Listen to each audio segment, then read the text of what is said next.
Salve, salve pessoal, sejam bem-vindos a mais um episódio do nosso podcast Pode Chegar, novamente trazendo detalhes a respeito da cannabis medicinal e hoje com uma convidada muito especial, porque eu acompanho ela pelas redes sociais, que é a Lívia Agostinho Teixeira, que é farmacêutica, bioquímica, formada pela USP aqui em São Paulo. E eu vou falar um pouco mais a respeito dela, mas primeiro agradecer muito ela ter aceitado o convite de estar aqui com a gente, batendo esse papo. Obrigado, Lívia. Eu que agradeço, estou super feliz de poder estar aqui falando desse assunto. É isso.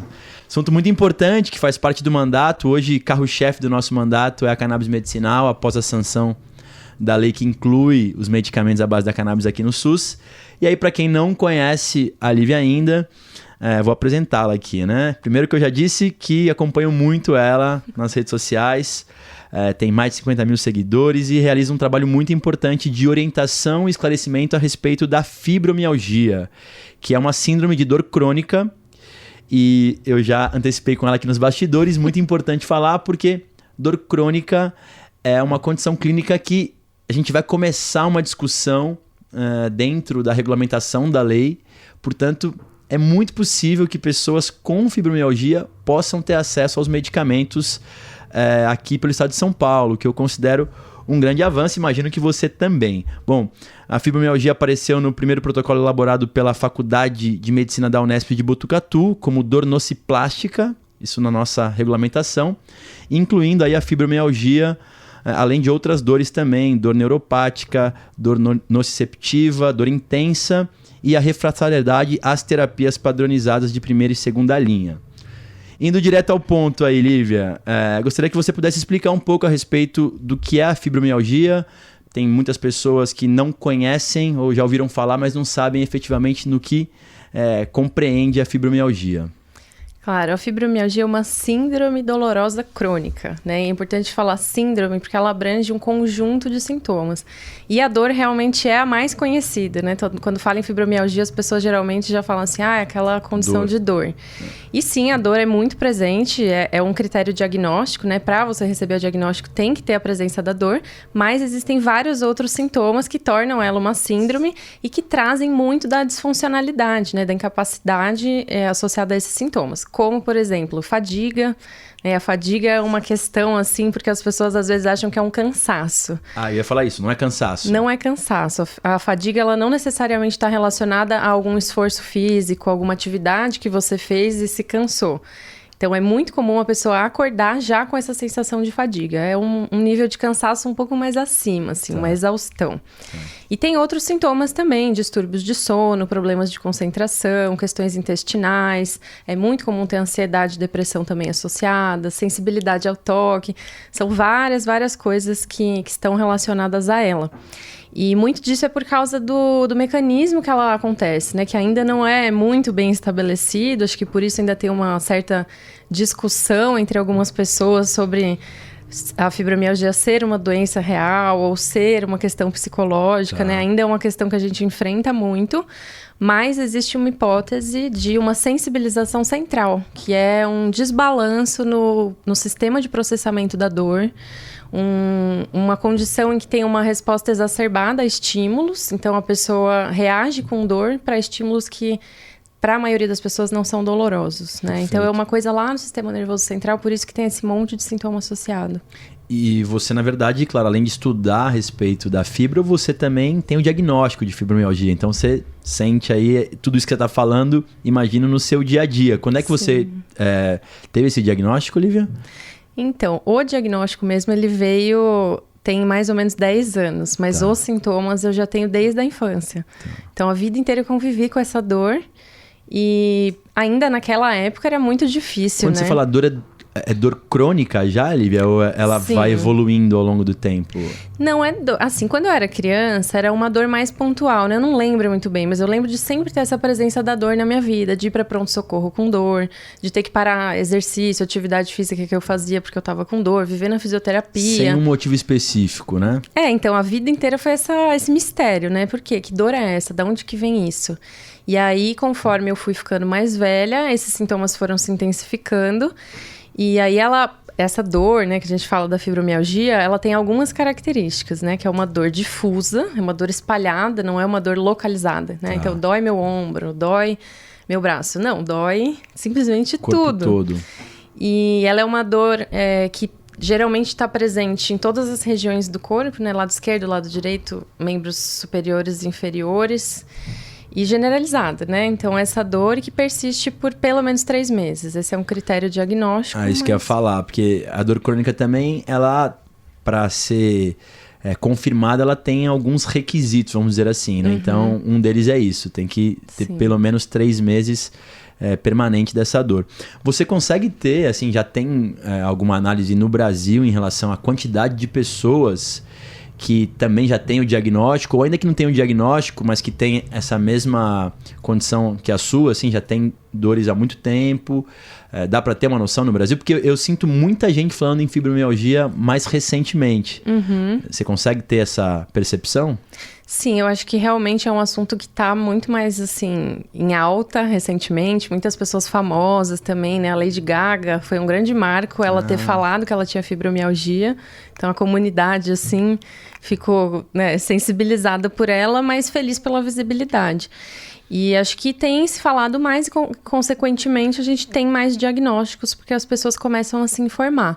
Mas, assim, em geral, esses dados de prevalência, né, eles variam muito. Tem, dependendo da região, se é uma área urbana, se é uma área rural, em mulheres, em homens, mas dá para ter uma média de mais ou menos 5% da população geral.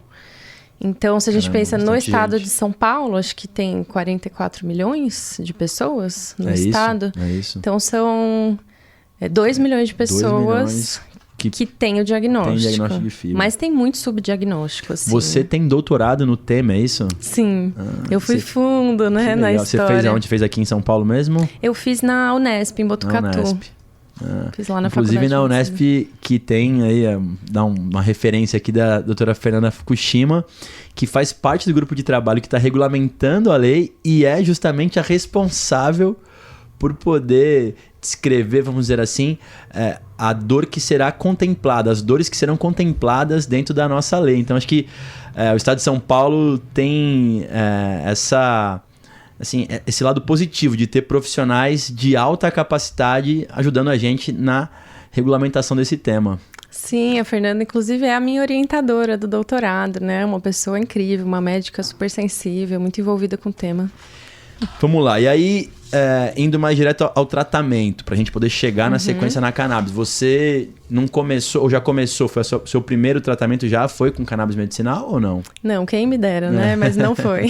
Mas faz um tempinho já que você falou que tem 10 anos, ainda não estava tão difundido assim a pauta da cannabis. Você começou com outros medicamentos mais tradicionais. Na verdade, o que aconteceu foi que quando eu me deparei com esse diagnóstico, na verdade, eu trabalhava na indústria farmacêutica e eu atendia pacientes que tinham fibromialgia, né? Eu fazia um acompanhamento desses pacientes por telefone ou às vezes por e-mail para acompanhar o uso dos medicamentos que estavam ali indicados para fibromialgia. E foi através desses relatos desses pacientes que eu me identifiquei e fui entendendo que eu tinha, né? E aí eu fui atrás por causa desses pacientes. Então, eu já comecei minha jornada a partir de muitas narrativas sobre essa coisa que eu estava vivendo. E aí, eu fui estudar, eu fui atrás de muita informação, porque não tinha. Eu falava com os médicos e, assim, ninguém sabia, ninguém queria me dar o diagnóstico, porque achava que eu era muito jovem, que eu era muito alegre, que eu não tinha, né, uma característica de pessoa com dor crônica, que hoje a gente sabe que isso não tem nada a ver.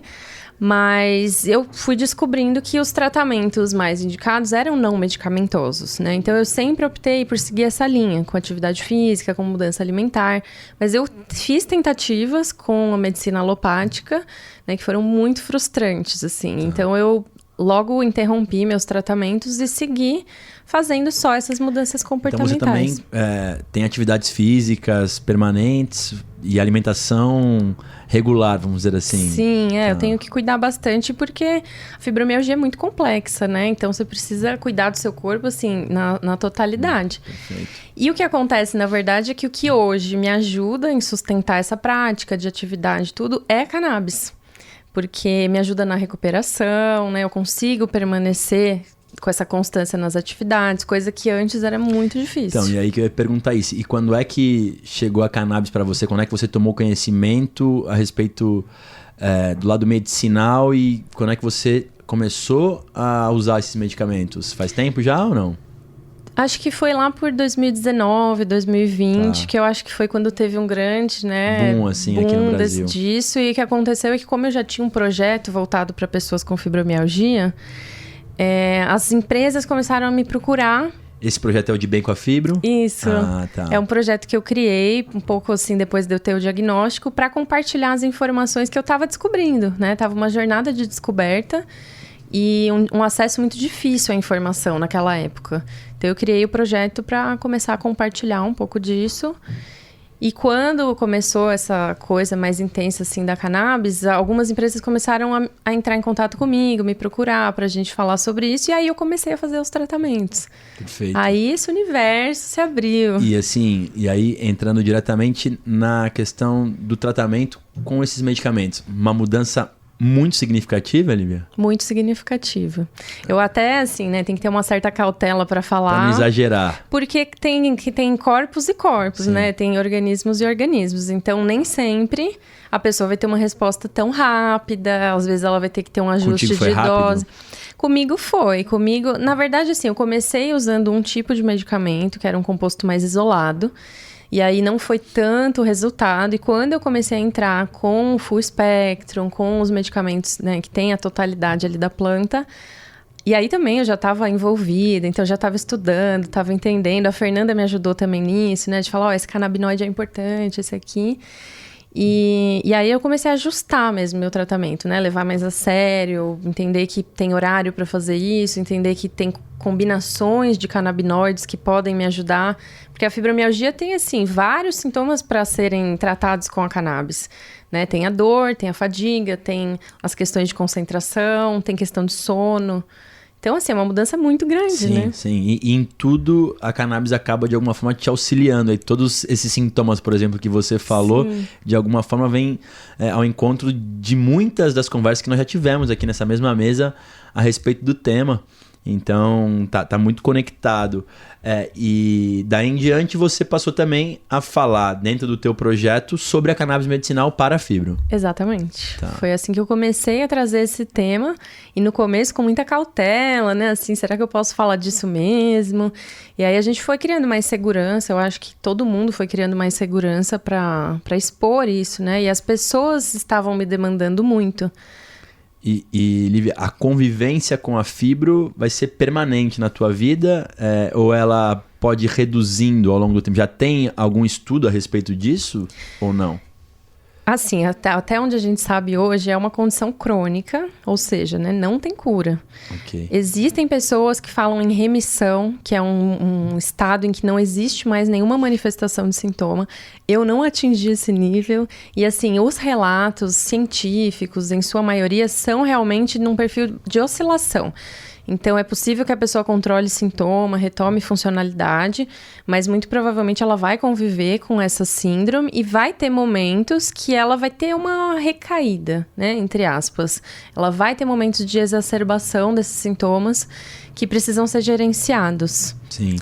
E dentro desse projeto que você faz, você costuma orientar ou falar a respeito da cannabis como primeiro tratamento, ou você sugere que o paciente, enfim, tenha outros tratamentos antes da cannabis? Ou você já sugere a cannabis como primeira opção para quem tem o diagnóstico de fibro? Eu sigo uma linha muito assim. Tem um comitê internacional que se chama EULAR, que é uma liga europeia contra o reumatismo. E eles têm um comitê com muitos profissionais de muitos países, de muitas especialidades, e existe uma recomendação para tratamento de fibromialgia lá, que começa com educação do paciente, análise do quadro, atividade física, e aí sim associar outras intervenções, preferencialmente não farmacológicas, né? O que a gente vê na prática aqui é imediata prescrição de antidepressivo, analgésico e medicamento para dormir. Então, assim, eu desde sempre, trouxe essa proposta das pessoas cuidarem do seu corpo de uma forma não medicamentosa primeiro, com atividade física, com uma mudança alimentar, com uma mudança de hábito, um cuidado com o sono. Claro que tudo isso é muito difícil de fazer, né? Mas é fundamental para o controle da síndrome e dos sintomas. Inclusive, tudo isso ajuda na eficácia do tratamento com cannabis. Então, hoje, minha comunicação está muito voltada para manter esses pilares, porque também não adianta a pessoa achar que vai começar a usar cannabis e todos os sintomas vão se resolver. Né? Né? Ela precisa também ajudar o corpo a se reestabelecer. E a cannabis também ajuda a fazer isso. Então, para mim, assim, hoje é quase que uma primeira linha mesmo. Tá. Você fez farmácia, né? E a bioquímica também pela USP. Você chegou a ter, durante a graduação, algum tipo de informação a respeito da cannabis como medicamento? Nunca, nada. Não. Acho que isso é um erro, assim, do ponto de vista de todas as universidades, assim, né? Acho que pouquíssimas abordam o tema e a gente acaba convivendo com profissionais que acabam desconhecendo do assunto, né? Além do preconceito que já existe desde sempre, o desconhecimento acaba fazendo com que o preconceito ele se aprofunde ainda mais. Você concorda? Concordo totalmente, assim, né? A gente não vê nada na faculdade mesmo, tanto que quem se especializa hoje é porque fez algum curso, né? Fez alguma pós-graduação. Eu não sei como está hoje a grade, mas eu acredito que são processos muito lentos de mudança, né? Principalmente em universidade pública, uma coisa muito demorada. E então a gente fica assim, né? E você vê ainda muito preconceito com os colegas, por exemplo, da tua área da medicina? Medicina, quando eu falo, do ponto de vista geral, assim, farmacêuticos, ou eles são mais assim, abrangentes e são mais abertos a esse tratamento?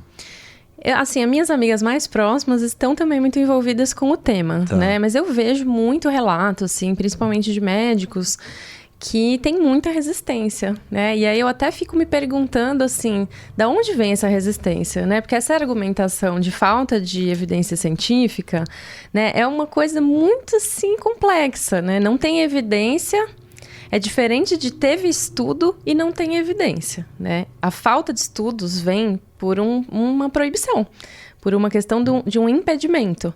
E mesmo assim existem evidências, né? Sim. Então, assim, a gente sabe que tem evidência e eu me pergunto o que esses profissionais estão oferecendo em troca, assim, ao invés disso, né? Porque ele fala, não vou prescrever cannabis porque não tem evidência. Só que se a gente olha tratamento alopático, a evidência é muito insignificante, né? Evidência é... Sem falar nos problemas que acabam efeito colateral causando depois do uso desses medicamentos mais convencionais. Então, eu tô convivendo bastante com isso. Eu sou advogado por atividade, então eu confesso que eu não tenho nem muita condição de poder me aprofundar, mas eu aprendi que os estudos randomizados duplos cegos são os mais mais importantes aí para a área da medicina, especialmente nessa convivência que eu tô tendo com Secretaria de Estado, que medicina por evidência é um caso isolado, não pode representar todos. Exatamente. E tal. Então, estou convivendo com isso e realmente uma das nossas lutas, Lívia, dentro do grupo que regulamenta a lei da cannabis aqui em São Paulo, é poder ampliar as patologias. Cheguei a falar para você aqui nos bastidores, mas agora reiterando para quem nos acompanha, o pessoal já está até craque de saber que vai começar com Dravet, Gastro e esclerose tuberosa, que já é um avanço importante, mas a gente sabe muito bem que é um número bastante restritivo, reduzido de pessoas que terão acesso a esses medicamentos nessa primeira fase. Portanto, dor crônica, que aí é diretamente envolvido com a fibro, tem uma capacidade de atender milhares de pessoas. Então, a nossa luta é para ampliar as patologias e a gente sempre é brecado, muitas vezes por colegas da medicina, né, enfim, de outras atividades ligadas à medicina, buscando isso, mas não tem estudos, tal, e a gente tenta ao longo do tempo e algumas vezes a gente consegue avançar um pouco. A gente está numa luta muito grande no autismo também, que hoje, né, tem muitas famílias que fazem uso dos medicamentos à base da cannabis. Então essa vai ser uma luta nossa. Eu vou contar muito com você, porque eu tenho conversado lá dentro que faltam também profissionais com experiência na prescrição desses medicamentos. Sim. Então, isso acaba também afastando um pouco da realidade, né? Porque eles têm dificuldade de entender a posologia, têm dificuldade de poder entender do medicamento, da importância de um medicamento full spectrum, não apenas do isolado, como você já mesmo confidenciou aqui do teu caso específico, né? Que começou de um jeito e depois você foi evoluindo. Então é sempre bom falar com pessoas como você que já tem experiência, porque, enfim, compreendem que é importante que a gente tenha um estudo mais robusto, mas ao mesmo tempo, quanto tempo vai levar para isso acontecer? Sim, A pergunta que eu sempre faço é isso. E durante esse período, será que a gente não poderia estar dando mais qualidade de vida para tantas pessoas? Sim. Então, a gente faz isso aqui no grupo de trabalho, mas também na frente parlamentar que eu coordeno aqui da Cannabis Medicinal. Você acompanha um pouco aí, eu te acompanho muito, pelo menos aí pelo Instagram, então eu vejo as tuas novidades. A gente está aqui, inclusive, financiando projetos sem fins lucrativos com emendas parlamentares aqui. No dia 6 de dezembro, agora, nós vamos anunciar as entidades beneficiadas com o nosso edital de emendas. Legal. De R$500 mil para poder financiar estudos, qualidade nos olhos oferecidos por associações. Acho que você deve conhecer também um pouco do trabalho deles. Sim. Isso é muito importante, né? Muito, porque é realmente assim, a gente precisa de mais dados mesmo para convencer essas pessoas também que ainda estão resistentes, né? A ciência é muito importante. Mas também existe esse outro lado dos pacientes. Então, se a gente pensa que a ciência está aí para ajudar as pessoas, para trazer mais segurança, para trazer mais eficácia, e a gente não tem nada em vez da cannabis para oferecer, no caso da fibromialgia, essa é uma realidade. Os tratamentos, eles não são eficazes. Isso daí é uma percepção que qualquer médico pode te dizer. Qualquer médico, ele tem um incômodo com pacientes com fibromialgia, porque são pacientes que não melhoram. Então, acaba se tornando um paciente chato, um paciente incômodo, e na verdade é um paciente que não está assistido. Perfeito. Porque ele não tem um bom tratamento. E aí essas pessoas estão desesperadas. Tanto que quando eu falo de cannabis, é uma procura imensa no Instagram, assim. As pessoas me retornam, as pessoas me mandam pergunta, porque elas falam, pelo amor de Deus, eu não sei mais o que fazer, eu preciso de alguma coisa. E ao mesmo tempo, muitos relatos de pessoas falando, minha vida mudou, eu renasci, eu voltei a viver. Então a gente fala, não tem o dado que a pessoa considera suficiente para prescrever, mas a gente sabe que é seguro. Sim. E você acha que o motivo que não tem tantos estudos ainda sobre outras patologias para cannabis medicinal, você pensa que é o preconceito que foi envolvido com a planta ao longo desse século, ou o que mais que pode ser? Eu acho que tudo tem início nesse conceito negativo que se criou em um determinado momento, né? Porque o ser humano sempre se relacionou com essa planta. A gente vê registros históricos em todas as civilizações. E em algum momento surgiu esse conceito e foi criada uma propaganda muito forte em cima disso, né? De um conceito muito negativo sobre ela. Então, acho que isso contribui com o preconceito dos próprios profissionais, cientistas que poderiam estar pesquisando. Também das pessoas que são alvo desses estudos, que também, até hoje, assim, tem gente que me manda mensagem falando, você está fazendo apologia às drogas, assim, sabe? Eu falo, meu Deus, da onde que a pessoa, né? Da onde vem essa informação?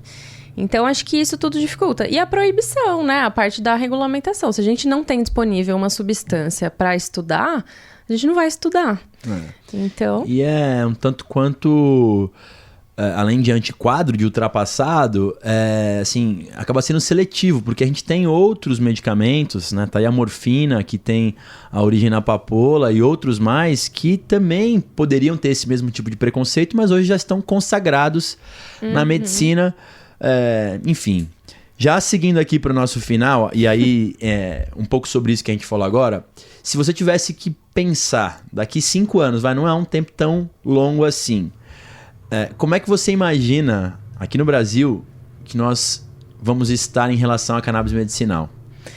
Como eu imagino, como eu espero. Pois eu sei que é diferente, mas primeiro como você gostaria que tivesse, claro.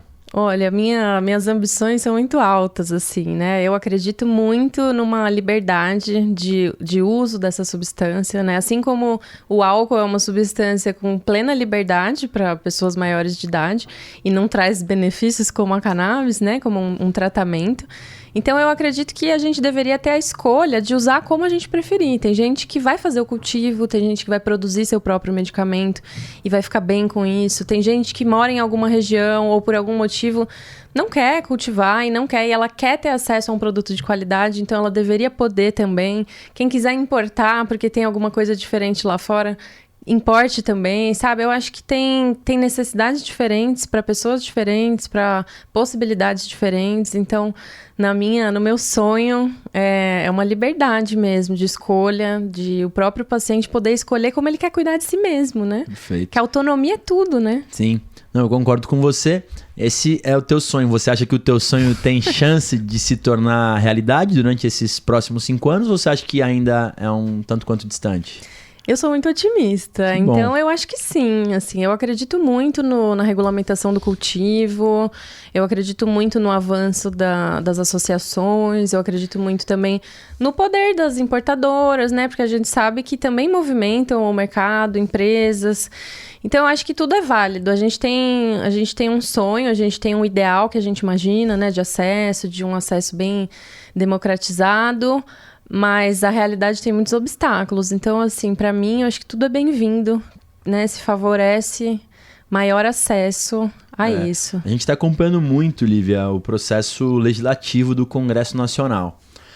Tem um PL que tramita lá desde 2015, que é o 399, que não trata de autocultivo, que é uma pauta que eu particularmente defendo, mas que não está tratado aqui.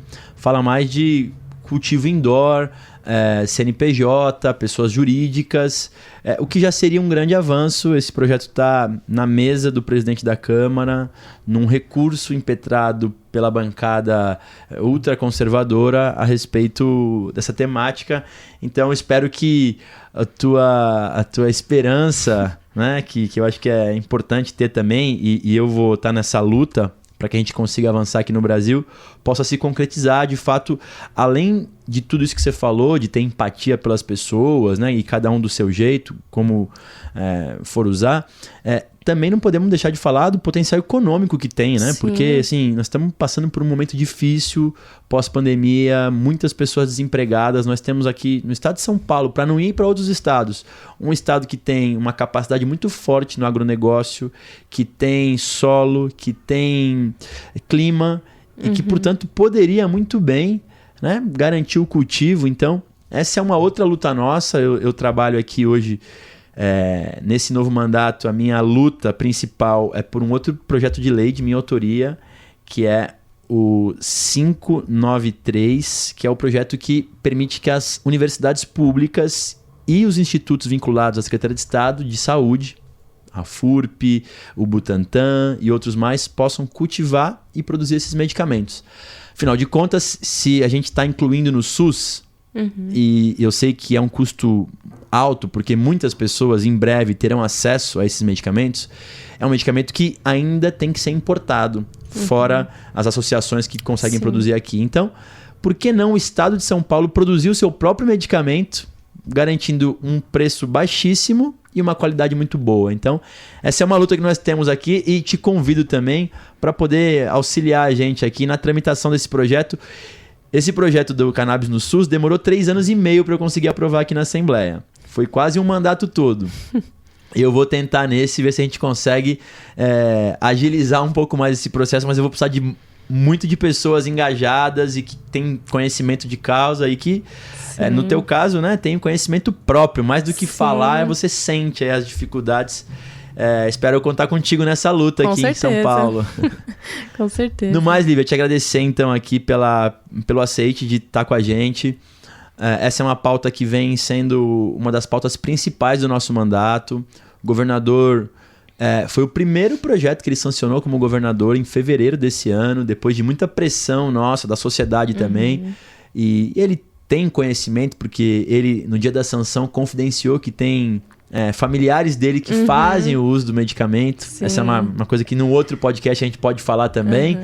Mas é um prazer ter você aqui. Espero que você possa ter muito sucesso na tua jornada. Obrigada. Que você consiga influenciar outras pessoas, dar mais qualidade de vida para essas pessoas. E espero poder comemorar contigo os avanços aqui em São Paulo e no Brasil da cannabis medicinal. Tomara, muito obrigada, Caio. Estou muito feliz de estar aqui. Obrigada pelo espaço para dar visibilidade a esse tema. Para quem não te acompanha, para você deixar tuas redes sociais aí, tanto o Instagram e outros mais. O meu projeto ele chama de Bem com a Fibro. Então o meu Instagram é Lívia_ de Bem com a Fibro.